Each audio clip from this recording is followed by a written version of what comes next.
وبه نستعين أما بعد محترم حاضرین جلسہ اور قابل قدر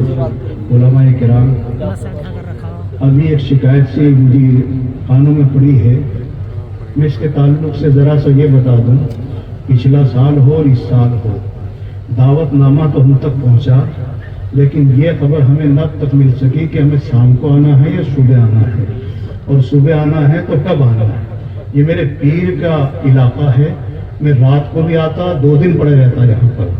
رہا مسئلہ اس لیے جب شکایت میری طرف آئی کہ میں لیٹ آیا ہوں،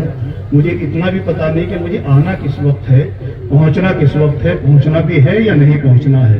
لیکن حضرت سے کیونکہ فون پر گفتگو ہوئی تھی، میرے یہاں جلسہ تھا 30 تاریخ کا، اس میں حضرت نے یہ کہتے ہوئے کہ تم تو آؤ گے ہی، بس اسی کو میں نے حکم سمجھا ہے اور میں یہاں پہنچ چکا ہوں۔ بہرحال اب اس مختصر سے وقت میں آپ کو کیا کہوں، صرف اتنی بات آپ سے کہہ دیتا ہوں، اپنے نوجوانوں سے جو مجھ سے توقع رکھتے ہیں کچھ بولنے کی، کچھ کہنے کی، تو میں اتنی بات کہہ رہا ہوں آج کے اس دور کے اندر کہ جو سوچ کے آیا تھا وہ الگ بات ہے، لیکن وقت کے نزاکت کے اعتبار سے اپنے آپ کو ڈھالنا بھی چاہیے۔ میں نے اپنے پیر سے سیکھا ہے کہ وقت کتنا ہو کتنا نہیں، آپ 2 منٹ کہیں گے، میں 2 منٹ سے 3 منٹ کبھی ہونے نہیں دوں گا انشاءاللہ، اور نہ کبھی کسی سلسلے میں نے اب تک کیا ہے۔ تو میرے یہاں جو حضرت کی سرپرستی میں چلتا ہے تو کم تعداد نہیں ہوتی الحمدللہ، اس سال 25,000 لوگوں نے کھانا کھایا ہے وہاں پر۔ بہرحال تو یہ اللہ تبارک و تعالیٰ نے حضرت کے توسط سے جو ہمیں دیا ہے، اور آج تک میں 2002 سے اس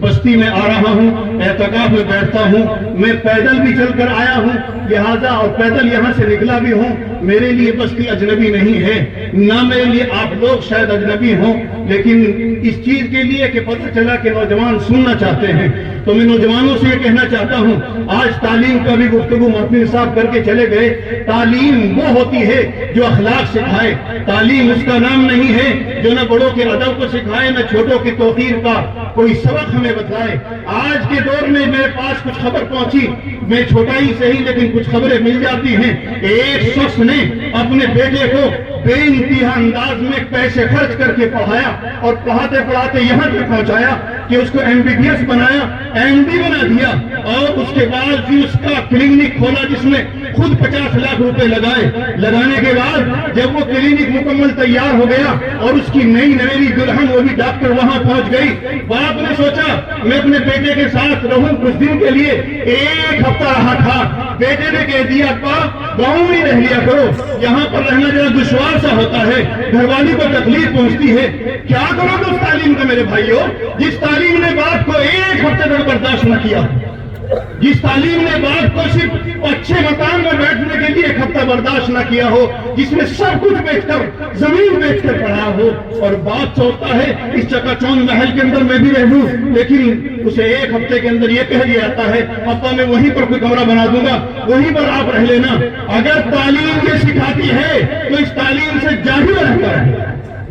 اگر تعلیم یہ نہیں سکھاتی کہ باپ کیا ہے، ماں وہ کیا ہے، وہ بھائی کیا ہے، خاندان کیا ہے، اولاد کیا ہے، اگر تعلیم یہ نہیں سکھاتی وہ تعلیم نہیں ہے۔ اللہ کے رسول صلی اللہ علیہ وسلم نے ارشاد فرمایا تھا جہاں مجھے تعلیم کی تکمیل کے لیے مبعوث کیا وہاں مجھے مکارم اخلاق کی تکمیل کے لیے مبعوث کیا ہے۔ میرے بھائیوں، لہذا ماں کا ادب اگر اس میں سکھایا جائے تو کیسے ہوگا؟ عجیب بات ہے، ابھی تذکرہ آیا نرسری میں بھیجو گے تو ماں کا پتہ نہیں، ماں کا ادب کیا ہے، پتہ نہیں باپ کا ادب کیا ہے۔ جب پتہ ہی نہیں بچے کو، بڑا ہو گیا دوسروں کی صحبت میں رہتے رہتے، اور جب نکاح کا معاملہ آیا ماں رو رہی ہے، ہاتھ جوڑ رہی ہے عدالت میں، بیٹا میری پسند کی شادی کر لو، بیٹا غیر مذہب میں جا کر شادی نہ کر۔ ماں کے رونے کی، باپ کے چلانے کی پیروں میں پڑتے دیکھا ہے، بیٹے پر کچھ اثر نہیں ہے۔ خدا کے واسطے ایسی تعلیم ہے اس میں تربیت نہیں ہے تو اس سے بہتر جاہل رہنا بہتر ہے۔ اللہ رب العزت ہمیں اخلاق حسنہ کو سمجھنے کی توفیق نصیب فرمائے۔ وما علینا الا البلاغ۔